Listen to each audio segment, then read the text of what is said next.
On August 6, 1945, the world changed forever. It was the first time in human history where an entire city was destroyed by a single explosion, ultimately killing hundreds of thousands of civilians. Once the world saw the capability of this bomb, then every country wanted one as a safeguard against any foreign aggression. This is where the story begins. After Israel won its War of Independence in 1948, founding Prime Minister David Ben-Gurion realized that his country faced the possibility of having to fight Arab nations again in the future. Israel had been invaded by 5 Arab armies the day it declared independence, and its survival had been in doubt.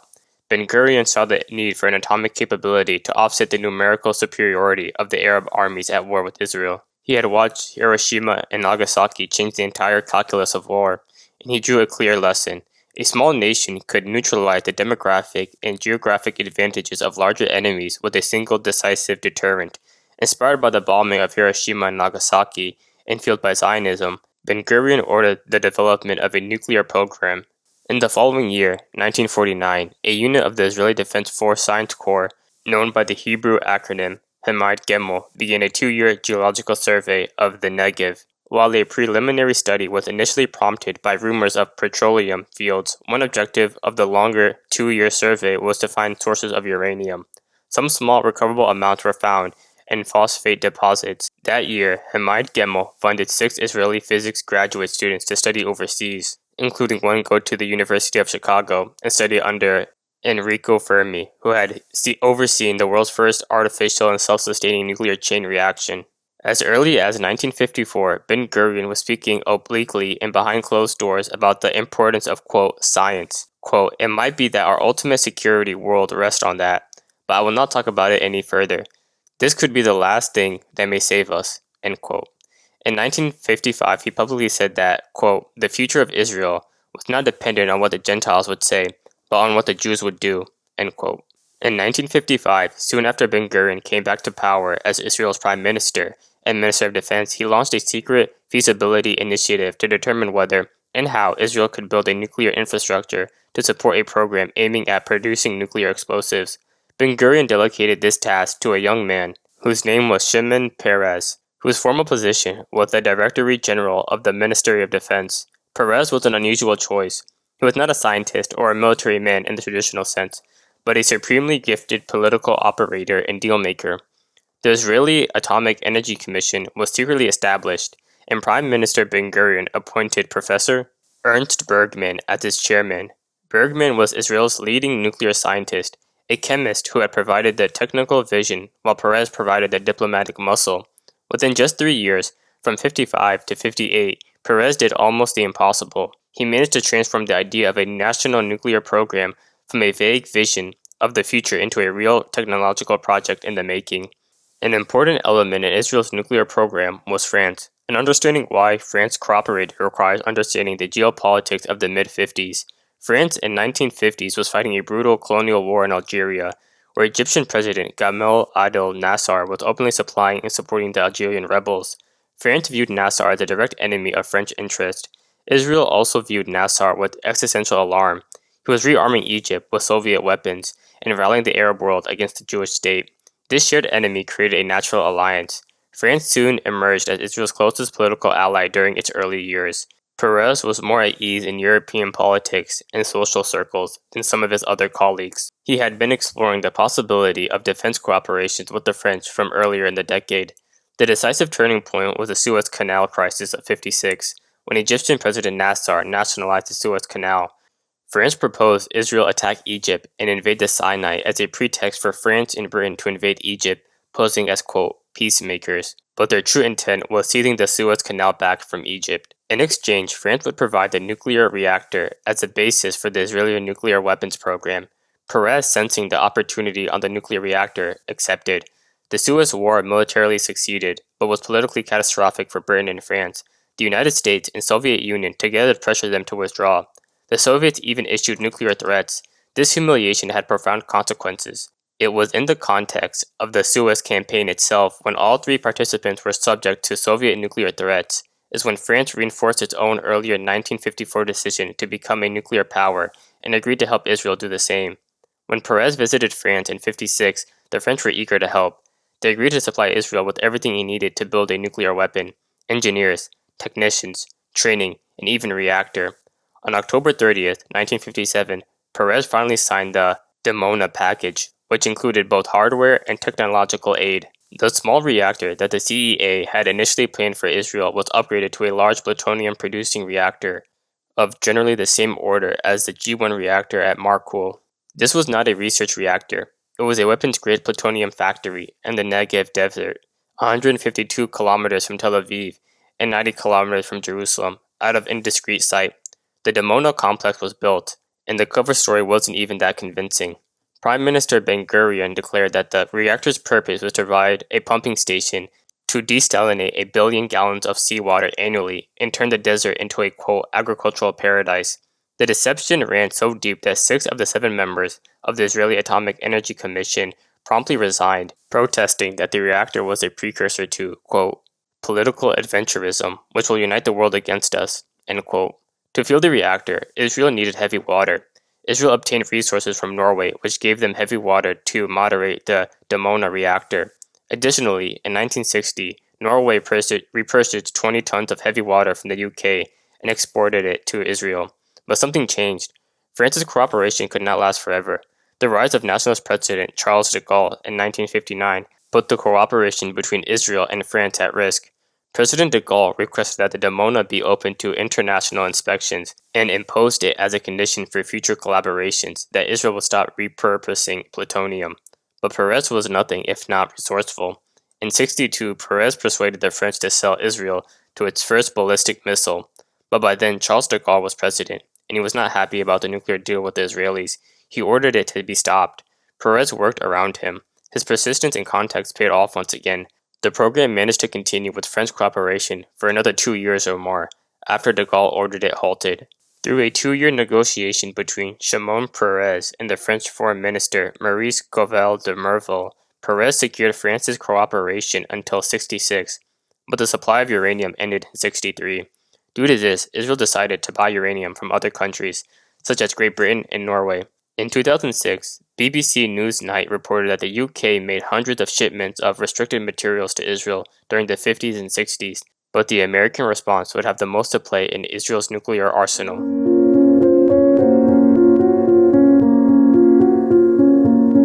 The United States feared that a nuclear Israel would upset the balance of power in the Middle East and cause neighboring Arab states to side with the Soviet Union in the Cold War.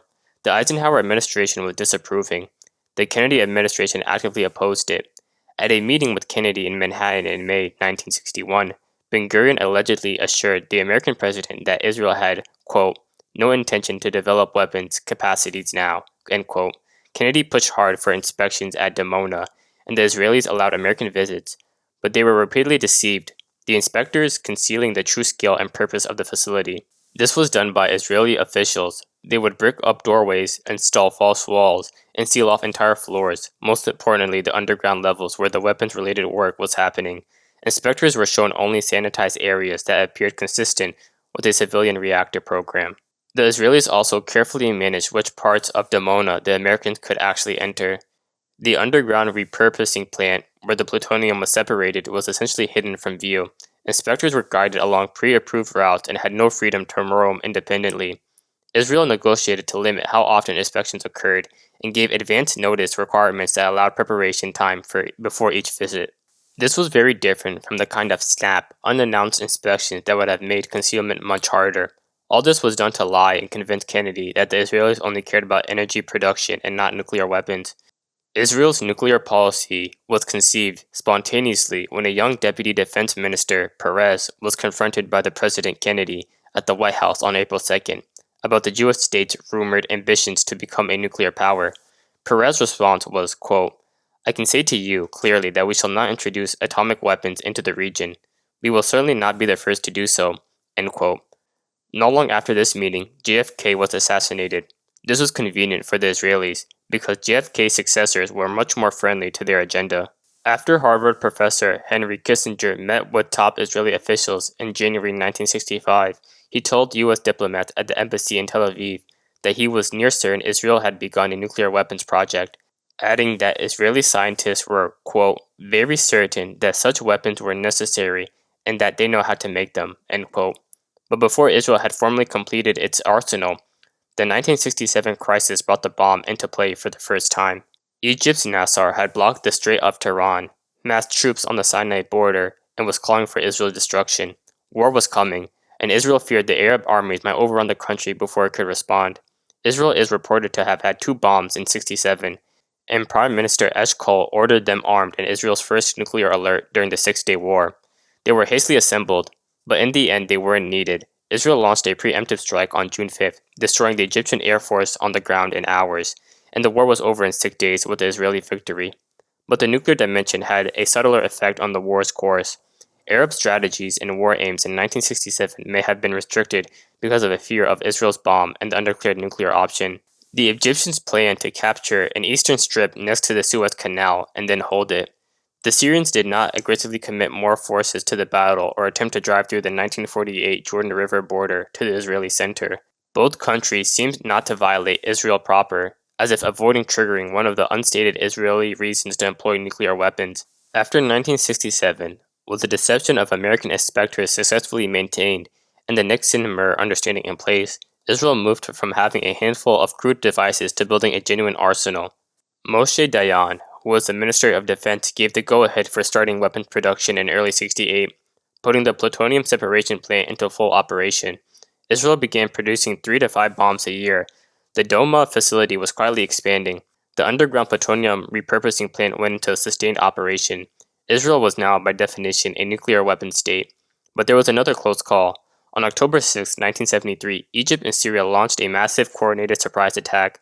Caught with only regular forces on duty, Israeli front lines crumbled. By early afternoon on October 7th, no effective forces were in the southern Golan Heights, and Syrian forces had reached the edge of the plateau, overlooking the Jordan River.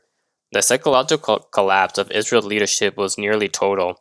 Defense Minister Moshe Dayan told senior commanders on the morning of the 7th, quote, "The Third Temple is in danger," end quote, expressing his fear that the state of Israel stood in danger of destruction. The, quote, Third Temple was the code phrase for the modern state of Israel itself. That same day, Dayan tried to convince the then Prime Minister, Golda Meir, to allow the use of nuclear weapons. Dayan made a rather gloomy presentation of the dire situation in the Northern Front. After most of the other participants in the meeting had already left, Dayan nonchalantly had his hand on the doorknob, as if he was about to leave, suggested that Golda could authorize preparations for the use of the ultimate weapon. Dayan even made sure the director of the Atomic Energy Commission, Shalavet Freyer, was there. However, 2 other ministers who attended the meeting protested loudly, and Meir told Dayan, quote, to forget about it. But the pressure from Washington was immense. Prime Minister Golda Meir authorized a nuclear alert and ordered 13 atomic bombs to be readied for use by missile and aircraft. The Israeli ambassador warned President Nixon of, quote, very serious consequences if the United States did not airlift supplies. Nixon complied. The U.S. emergency airlift was arguably triggered in part by the implicit nuclear threat hanging over the conversation. Israel turned the tide conventionally and never used the bombs, but the world had come very close to it. Following the Yom Kippur War, the nuclear reality quietly shaped the peace process. The war had shocked Egypt's president, Anwar Sadat, as much as it shocked Israel. He had come within a hair's length of triggering a nuclear response, and the US and Soviet superpowers had both been dragged toward a confrontation neither wanted. Perez credits Doma with bringing Anwar Sadat to Jerusalem to make peace. This position was seemingly confirmed by Sadat in a private conversation with Israeli Defense Minister Izor Weizman. The bomb was a silent guarantor that Arab armies could never again aim at Israel's annihilation. They could fight limited wars for land, but they could not go for the kill. Sadat understood this, and it was part of his calculation when he made his peace overture to Israel in 1977. Kissinger's diplomacy was also shaped by this nuclear backdrop. The Sadat-Kissinger axis that produced the Egyptian-Israeli disengagement agreement of 74 to 75 was possible in part because both men understood that the alternative, which was another war risking nuclear escalation, was unthinkable. But the policy of nuclear ambiguity was nearly exposed in 1986. Mordechai Vanunu was a Moroccan-born Jewish technician who had worked at Dimona for 9 years. Becoming politically radicalized and troubled by what he had seen, he secretly photographed the underground weapons facility and smuggled the pictures out of the country. On October 5, 1986, the Sunday Times published an exposé about Israel's secret program at its nuclear reactor in Dimona, entitled, quote, Revealed Israel's Nuclear Secrets, end quote, drawing upon data received from Mordechai Vanunu, who had worked at the reactor. The newspaper calculated that Israel possessed around 100 to 200 nuclear warheads, and also claimed that Israel was developing a thermonuclear and neutron nuclear capability.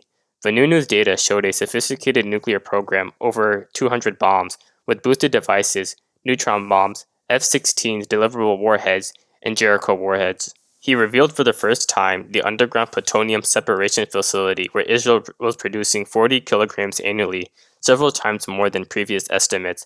The Mossad's response was swift and merciless. Following his revelation, the Mossad managed to lure Vanunu to Italy, where he was kidnapped and taken to Israel. He was sentenced to 18 years in prison, 11 which he spent in solitary confinement. Yet, remarkably, the policy survived. The disclosure failed to bring about the collapse of the country's ambiguity policy. The world had its confirmation that Israel was a nuclear power, but because Israel still refused to officially acknowledge it, the geopolitical faction of ambiguity could be maintained. No Arab government was forced to formally react. The United States was not forced to act. The bomb stayed. Israel is the only nuclear-armed state that does not acknowledge its own possession of the bomb, even though its existence is common knowledge throughout the world. It only says that it will not be the first to introduce nuclear weapons to the Middle East. The bomb is Israel's last great taboo. This bargain has a name in Hebrew. It is called amimet, or opacity. By adhering to this bargain, which was born in secret deal between Nixon and Mayer, Israel has created a code of nuclear conduct that encompasses both governmental policy and societal behavior. The bargain has two sides. Israel never confirms, and America never forces the issue.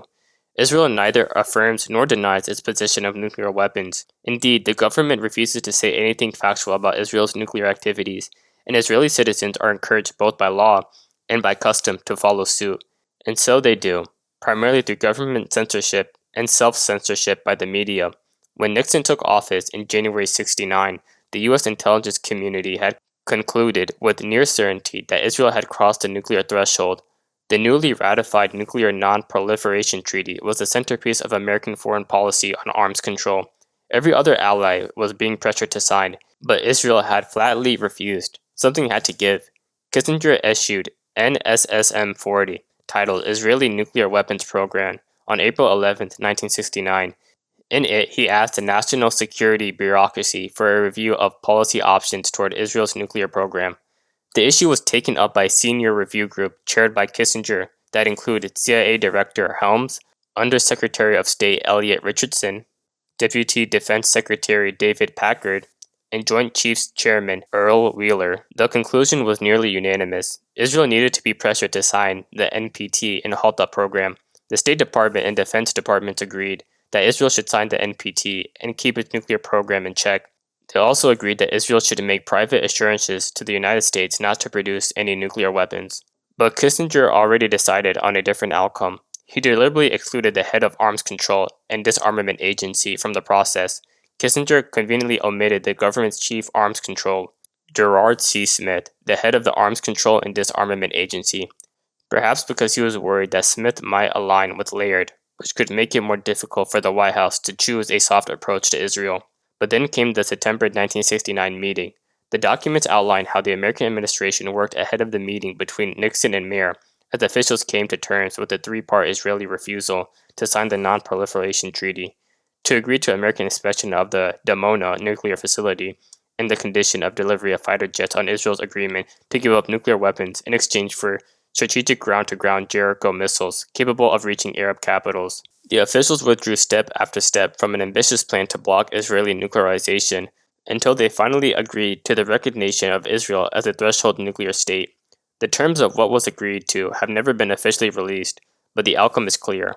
On February 23, 1970, Ambassador Rabin informed Kissinger that in light of President Nixon's conversation with Mayer in September, Israel, quote, has no intention to sign the NPT, end quote. Subsequently, the White House decided to end the secret annual U.S. visits to Israeli nuclear facilities at Dimona. Lower-level officials were not told of this decision. By 1975, in keeping with the understanding with Israel, the State Department refused to tell Congress that it was certain that Israel had the bomb, even though U.S. intelligence was convinced that it did. The executive branch was now actively deceiving the legislative branch, and by extension the American public, to protect a foreign country's nuclear secret. The key institution in this story is MELMAB, the Hebrew acronym for the Office of Security of the Defense Establishment, a secretive office embedded in the Israeli Ministry of Defense, whose specific mission is suppressing public information about the nuclear program. MELMAB operates through several mechanisms, one of them being formal military censorship, which prevents Israeli media from publishing certain categories of information. Another one is security clearance requirements, which bind thousands of government employees, scientists, and military officers to silence for their life, and retroactive classification, which has been used to seal historical documents even decades after the events have happened, and in some extreme cases, criminal prosecution. The American side of the infrastructure is equally revealing. Subsequent U.S. presidents have respected Israel's request not to disclose any information about its possession of nuclear weapons, and federal employees with security clearances are prohibited from doing so. This is an extraordinary fact. American government employees are formally barred from confirming something the entire world already knows. On the civilian side, the problem is fundamentally one of democratic legitimacy. In every other nuclear-armed democracy such as the United States, Britain, and France, citizens know their country has nuclear weapons. They can read debates about nuclear policies, can vote for politicians who take positions on nuclear questions, and can hold governments accountable for nuclear decisions. In Israel, none of this is possible. The most consequential military capability in the country's arsenal is completely removed from democratic scrutiny.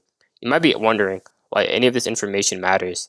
You might be asking yourself, who cares if Israel has a nuclear weapon? Well, Israel has a protocol called the Samson option, and to understand why it is important, we need to go into its origin. The biblical reference is not incidental. It is a psychological key to understanding everything that follows. The book of Judges tells of Samson, an Israelite warrior captured by the Philistines, blinded and chained to the pillars of their temple. His final act was to push the pillars apart, bringing the roof down on himself and thousands of his enemies, dying in the act of destroying them. The message encoded in this name is stark and deliberate. If you try to destroy Israel completely, Israel will destroy you and itself simultaneously. There will be no victory to celebrate. The strategy isn't just about retaliation, it's deeply ingrained psychologically. If we go down, everyone goes down with us. This is not standard deterrence theory. Standard deterrence is about preventing war by threatening unacceptable costs. The Samson option goes further. It is about threatening mutual annihilation even after deterrence has failed. It is the doctrine of a state that has decided it would rather die fighting than be destroyed passively. And it can even be said that Israel used its nuclear capability as active leverage over American administrations, threatening explicitly or implicitly that without sufficient U.S. support, like weapons, intelligence, and diplomatic cover, Israel might be forced into a corner where the Samson option becomes the only option. The mechanism works as follows. American presidents and secretaries of state who pushed too hard on Israel's nuclear program were implicitly reminded that the alternative to American support and Israeli restraint was an isolated, desperate Israel with nuclear weapons and nothing to lose. No American politician wanted to be responsible for creating that scenario, so they backed down. Every time. President Johnson effectively abandoned Kennedy's position on DOMA's inspections within months of taking office. The political expansion was domestic. Israel benefited from a seemingly unending flood of high-paced, pro-Israel friends within the U.S. government, both in the White House and the intelligence agencies. The Americans never made anything even remotely resembling a serious effort to get Israel to sign the NPT, or to accept inspection of the Doma nuclear site by the International Atomic Energy Agency. By 1969, Israel had nuclear weapons. The inspections had failed. The NPT was being ignored. Nixon's options were to force a confrontation or to formalize the status quo. He chose the latter. But in doing so, he institutionalized a double standard in American foreign policy that would haunt non-proliferation efforts for decades. After all, hadn't American presidents repeatedly looked the American people in the eye and assured them that inspections at Doma revealed no Israeli capability to enrich weapons-grade material? Every one of those assurances was a lie. The American government had been actively deceiving its own population about a nuclear-armed ally for over a decade. Jonathan Pollard was a civilian intelligence analyst for the U.S. Navy, who from 1984 to 1985 passed numerous volumes of classified American intelligence to Israel. He was caught in 1985 and sentenced to life in prison. The official Israeli position was that the spying was unauthorized and conducted by a rogue operation. What Pollard gave Israel were not merely diplomatic cables or military assessments. He provided the targeting data that had been developed by American intelligence agencies for nuclear threats against the Soviet Union, such as satellite imagery, communication intercepts, technical assessments of Soviet military capabilities and vulnerabilities. This was among the most sensitive material in the entire American intelligence apparatus. And then Israeli Prime Minister Yitzhak Shamir directed some of the intelligence stolen by Pollard to be given to the Soviet Union. This information was said to include U.S. data and satellite pictures, which were used by U.S. forces for nuclear targeting against the USSR. If this is true, this means Israel traded American nuclear intelligence to Moscow, potentially compromising the entire U.S. war plan in exchange for Soviet permission to allow Jewish immigration to Israel. The logic was Israel needed Soviet Jews more than it needed American goodwill at that particular moment. But the betrayal from an American security perspective would have been almost incomprehensible in magnitude. These claims were denied by the military aide to Shamir, the then defense minister Yitzhak Rabin, the Soviet official who was said to have received information, and a Washington official rested heavily on Ari Ben Manash, a controversial figure. He was a former Israeli intelligence figure whose credibility was seriously challenged. The United States had specifically not extended its nuclear umbrella to Israel. There was no NATO-style mutual defense guarantee, so Israel, acting on its own strategic logic, had independently targeted the superpower it believed most likely to provide decisive military support to Arab enemies in a war of annihilation. Moscow was in Israeli nuclear crosshairs, not because Israel and the Soviet Union were direct enemies, but because Israel calculated that the Soviet intervention in a future Arab-Israeli war was the scenario most likely to produce an existential threat requiring a Samson-level response. This was never disclosed to Washington. The U.S. simply did not know, at least not officially, that its ally had aimed nuclear weapons at the country with which America was trying to maintain some stability with through arms treaty. Although nuclear weapons were viewed as the ultimate guarantor of Israeli security as early as the 1960s, instead pursuing absolute conventional superiority so as to forestall a last resort nuclear engagement. The original conception of the Samson option was only as a deterrence. The bomb existed to prevent existential war, not to fight one. But after the Yom Kippur War, the doctrine was redefined into something more specific. If Israel was being overrun, if its conventional forces were collapsing, if Arab armies were reaching the Israeli heartland, the nuclear weapons would be used not as a final vengeance strike, but as a military instrument to stop the collapse.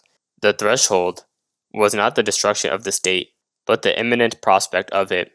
The Dayan moment of October 7, 1973, when he told the Mirror, quote, "The Third Temple is in danger," is a historical marker of when this phrase crystallized.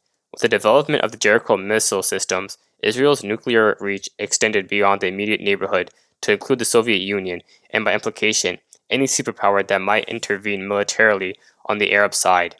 A deterrent aimed not just at existential Arab threats, but any power that might enable those threats.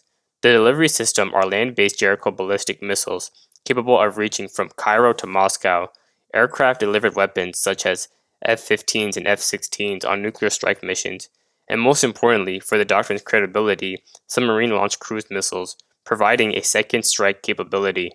Submarines provide the ultimate insurance. If the country is physically destroyed, submerged missiles can still launch. This is the element that makes the Samson option genuine rather than theatrical deterrent. Even if Israel were obliterated in a first strike, the missiles would still fly. The submarines are the embodiment of, quote, "We will take you with us." The strategic case is straightforward. Israel is a country of roughly 9 million people, surrounded by a region of hundreds of millions. It has no strategic depth. The entire country is smaller than New Jersey. A conventional defeat could be absolute and final within days. No conventional military force, however capable, can guarantee survival against those odds indefinitely. For Israel, the bomb is not a weapon of choice, but a necessity, given the alternative. The doctrine ensures that as long as the state of Israel perceives an existential threat, the shadow of Samson will loom over the global stage. But let's not forget, this is a doctrine built on the willingness to commit mass murder, no matter the consequences. God forbid this did happen, a single nuclear strike on Tehran or Damascus would kill hundreds of thousands instantly. Multiple strikes across multiple capitals would produce millions of casualties, with radioactive fallout drifting into Jordan, Lebanon, Turkey, and Saudi Arabia.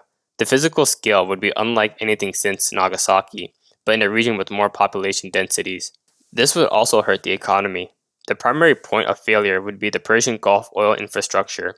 Iran, Saudi Arabia, Iraq, and the United Arab Emirates together account for nearly 30% of the world's daily oil production. A counter-value strike on these nations would vaporize refineries, pumping stations, and terminal facilities. The physical destruction of the Strait of Hormuz, through which 20% of global petroleum passes, would be guaranteed either by direct strike or by the creation of a radiological dead zone. The global economy would fall within days. Any country that is dependent on Middle Eastern oil would face an immediate energy crisis of a scale that has no historical parallel. But since 1945, no nuclear weapon has been used in war. This 80-year non-use has hardened into what scholars call the, quote, nuclear taboo, a normative prohibition so deeply embedded in international culture that even nations that possess nuclear weapons treat their use as essentially unthinkable. The Sanson option, if executed, would shatter this taboo permanently. Every regional power with nuclear ambitions like Pakistan, India, North Korea, and any future user would immediately recalibrate its own red lines. A nuclear strike could also draw in global powers such as USA, Russia, or China, risking a broader conflict. Russia, which has close relations with both Iran and Syria, would face enormous domestic political pressure to respond to the nuclear destruction of its allies. China, which imports massive quantities of Gulf oil, would face existential economic disruption. The United States would be politically and militarily implicated by its decades-long complicity in maintaining Israel's arsenal. The scenario in which a regional nuclear exchange stays regional is, at best, optimistic. It is dangerous because the very existence of such a doctrine raises the stakes of any conflict involving Israel. While it may serve as a deterrent, it also introduces significant risk to the credibility of the Samson option as a genuine threat, because the threat depends on perception more than actual intent, and if adversaries don't believe it, it could lead to miscalculations and dangerous consequences for all parties involved. This is what nuclear theorists call the stability-instability paradox. The same capability that prevents existential war also creates the conditions in which smaller conflicts expand into bigger ones, because all parties know the ultimate weapon exists, but can never be rationally used except in the most extreme scenarios. Both sides can escalate up to but never over the nuclear threshold, which means conventional wars become more frequent, not less. Israel's conventional military campaigns like Lebanon, Gaza, and the West Bank are possible precisely because the nuclear umbrella exists. No party will push Israel to the wall, knowing what awaits them there. But from this information, another question arises. What is the ultimate goal for Israel? Well, if we look at a timeline of the events, Israel has always wanted to expand its borders and create something called Greater Israel. The concept originates in the Hebrew Bible. The phrase Yeretzi Israel refers to the territory believed in Jewish religious tradition to have been promised by God to the descendants of Abraham, Isaac, and Jacob. In biblical texts, particularly in Genesis and Exodus, the boundaries of this land are sometimes described broadly as stretching from the river of Egypt to the river of the Euphrates. In the most expansive interpretation, this would encompass modern Israel, the Palestinian territories, Lebanon, Syria, Jordan, large parts of Iraq, portions of Saudi Arabia, Egypt, and even parts of Turkey. Maps of the acclaimed Greater Israel show it encompassing approximately 30% of Egypt, most of Iraq, a large area of Saudi Arabia, the whole of Kuwait, Syria, Jordan, Lebanon, and parts of southern Turkey. Daniela Weiss, a prominent figure in the religious settler movement, said in 2024 that, quote, the real borders of Greater Israel are the Euphrates and the Nile, end quote. And Israeli soldiers have been photographed wearing uniform patches showing maps that stretch from the Nile to the Euphrates. So it looks like this is the goal of the Israeli government. To understand where Greater Israel comes from as a political ideology, you have to go back to Zeev Jabotinsky, the founder of revisionist Zionism in the 1920s and 1930s, and the intellectual grandfather of the Likud party. Revisionist Zionists who evolved into what became the Likud party never accepted the partition agreements that labor Zionists ultimately worked within. Their foundational ideology, rooted in Jacobit's writing, held that both banks of the Jordan River and all the land between the sea and the river are rightfully Jewish. Jakobinsky's argument was not primarily religious, it was national. In the eyes of the revisionist Zionists, the Jewish people had an unbroken claim to the land of their ancient kingdom, and accepting a truncated partition was a betrayal of both historical justice and practical security. The Jewish state needed to be large enough to survive. Revisionist veterans of the Argun formed the Harut Party after 1948, the forerunner of today's Likud. From its inception, Likud inherited revisionarism's refusal to accept partition and its attachment to a, quote, whole land of Israel. That's why there's never been a real peace talks between Palestine and Israel, because the Israelis do not want a two-state solution. They want all the land that they believe God has promised them all those years ago. Jabotinsky's secular nationalism was one stream. After 1967, a second and more explosive stream emerged: religious Zionism and the settler movement. The settler movement was born in 1967, and it was explicitly messianic in its framing. Its leaders described the capture of the territories not as a military victory, but as the beginning of a divinely ordained restoration. Gus Shamunam, the religious settler movement of the 1970s and 80s, held as doctrine that expanding Israel beyond its 67 borders were not merely possible, but spiritually obligatory. The theological logic derived from Rabbi Zev Yehuda Kook and his followers went like this: the Jewish people are in the middle of a divinely guided process of national redemption. The establishment of the State of Israel in 1948, the capture of Jerusalem and the biblical heartland in 67, these were not coincidences or merely military events. They were stages in the unfolding of God's promise. To withdraw from these lands, to hand them back to non-Jewish control, was therefore not just a political mistake, but also a sin, an act of defiance against divine will. This religious framing transformed the settler enterprise from a security calculation into a sacred mission. The settlers weren't moving to the West Bank for better housing prices. They were planting the flag of Jewish sovereignty on the landscape of Abraham, Isaac, and Jacob. The land itself was holy. Its possession was commandment. Today, figures like Finance Minister Bezalel Smotrich have openly advocated for expanding Israel's borders, even suggesting that parts of Jordan, Lebanon, and Syria should fall under Israeli control. These are not fringe voices. They are cabinet ministers in the current Israeli government. The ideological project took a significant legislative step in 2018. The 2018 National State of the Jewish People law codified the vision, affirming the Jewish people's exclusive and inalienable right to all parts of the land, including contested areas like the West Bank. This law did not define borders. It deliberately left them undefined, but it established in Israeli statutory law that Jewish people's right to the land is exclusive. The implications for Palestinians' claims to the same land are self-evident. Now we have arrived at the central question: what does the bomb have to do with the territorial expansion? The relationship is more indirect than it might appear, but it is real, and it operates on several distinct levels. The first one being the stability-instability paradox mentioned earlier in the video. The second being a buffer zone, which came as a result of the wars of 67 and 73. Israel gained reasonably large territorial buffer zones in the Sinai Peninsula, Judea, Samaria, and the Golan Heights, which made the country less sensitive to swift invasion. Israel's nuclear deterrent lowered the threshold at which it was willing to make territorial concessions and raised the price enemies had to pay to force those concessions. The bomb gave Israel confidence from a position of strength. Israel's nuclear option was arguably a necessary condition for its willingness to pay a territorial price for peace. It had to feel existentially secure before it could afford to be territorially generous. When Israel returned the Sinai to Egypt in 79, it could afford to do so because the bomb guaranteed that no Egyptian conventional force could threaten Israel's core existence, even without the buffer. The territories Israel kept were possible because the nuclear deterrent meant it never faced the kind of existential pressure that might have forced a compromise.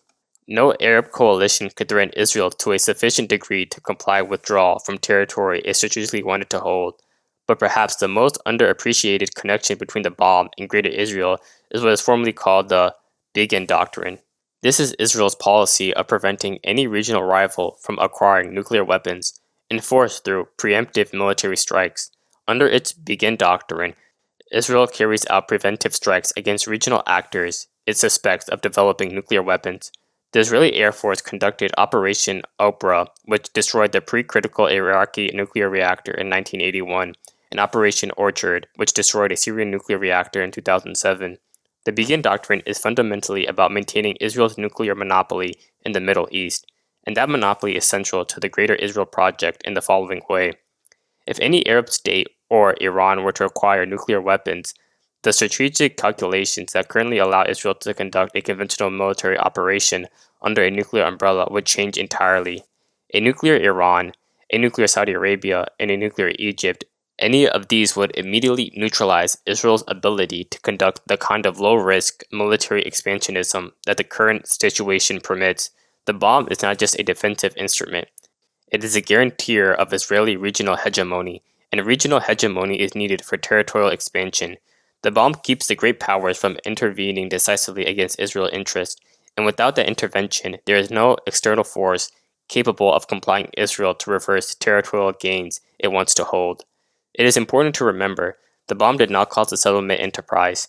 It did not write the Likud platform, or inspire Jacobinsky, or produce the Messianic theology of Gashenunum, but it created the security environment within which these ideology projects could be pursued with impunity. It removed the most powerful external constraint on Israeli behavior and thereby freed Israeli leaders to pursue territorial and political goals that pure survival logic would not have required. Whether it constitutes deliberate execution of religious program or simply optimistic expansion rationalized after the fact by religious language is up for the viewer to decide. But the outcome, which is a steadily expanding Israel footprint across territory that international law considers occupied, has unfolded in the shadow of a nuclear arsenal that has made serious external challenges to the expansion effectively impossible. In short, the bomb did not create the dream of Greater Israel, but it may be the single most important reason that dream has remained politically alive and operationally active for over 50 years. But one of the problems with Greater Israel is a demographic problem. It is so central that it needs to be understood before anything else. Israel defines itself as both a Jewish state and a democracy. These two commitments are currently compatible because Jewish Israelis are a majority within Israel's recognized borders. The moment Israel formally annexes the West Bank, that compatibility ends. One reason why the Israeli government is unwilling to consider a one-state solution with equal rights for all Israelis and Palestinians is what they call a demographic threat. If the 12 million Palestinian exiles and refugees included were civilians of this one state, they would dwarf the 6 million Jews in the country. Even limiting it to just the West Bank, roughly 3 million Palestinians, the numbers are stark. Full annexation with equal citizenship rights would immediately make Israel a binational state, where Jews hold a thin and shrinking majority, one that Arab birth rates would eliminate within a generation. Israel would cease to be a Jewish state demographically.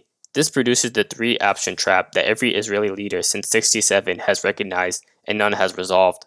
Option 1 would annex a territory and give full equal rights to all Palestinians. The result would be that Israel is no longer a Jewish state within a generation. The Zionist project is undone by demographic rather than by war. Option 2 would annex the territory but deny Palestinians political rights. The result would be a formally acknowledged apartheid state, one population governed by another without consent on the same land under the same sovereign authority. In 1976, the Israeli Prime Minister Yitzhak Rabin was recorded saying that Israel's continued presence in the West Bank risked becoming, quote, apartheid. Quote, I don't think it's possible to contain over the long term if you don't want to get to apartheid, 1.5 million more Arabs inside a Jewish state, end quote. He said this about a West Bank population that has since more than doubled. The last option would remove the population. This would mean either expel or transfer Palestinians out of the annexed territory. This is what the most extreme elements of the current Israeli government openly advocate for. A poll taken in May 2025 found overwhelming support among Israelis for the expulsion of Palestinians from Gaza and majority support for the expulsion of Israeli Arabs. This would constitute, under any reading of international law, ethnic cleansing. The bomb creates the security environment in which Israel can indefinitely postpone this choice, conducting an incremental de facto annexation without triggering the formal political consequences that a declared annexation would produce. The deterrent buys time, but it cannot resolve the demographic arithmetic. But the second major problem that Greater Israel would create would be the unraveling of every diplomatic relationship Israel has made over 50 years. The 1979 Egyptian-Israeli Peace Treaty and the 1994 Jordanian-Israeli Peace Treaty are the foundation of Israel's regional legitimacy. Both were negotiated explicitly within a framework that assumed eventual Palestinian statehood and Israeli withdrawal from occupied territories. Formal annexation of the West Bank would shatter both agreements politically, even if Egypt and Jordan do not immediately abrogate them legally. Jordan's situation is particularly more interesting. Amman has long considered the displacement of Palestinians in any schemes to relocate them to Jordan as red lines. Many Jordanians now fear that recent measures in the West Bank will lead to a potential influx of refugees across the border. Jordan is already 60% Palestinian by population. A mass displacement from annexed West Bank would demographically overwhelm Jordan, potentially destabilizing and collapsing the Hashemite monarchy.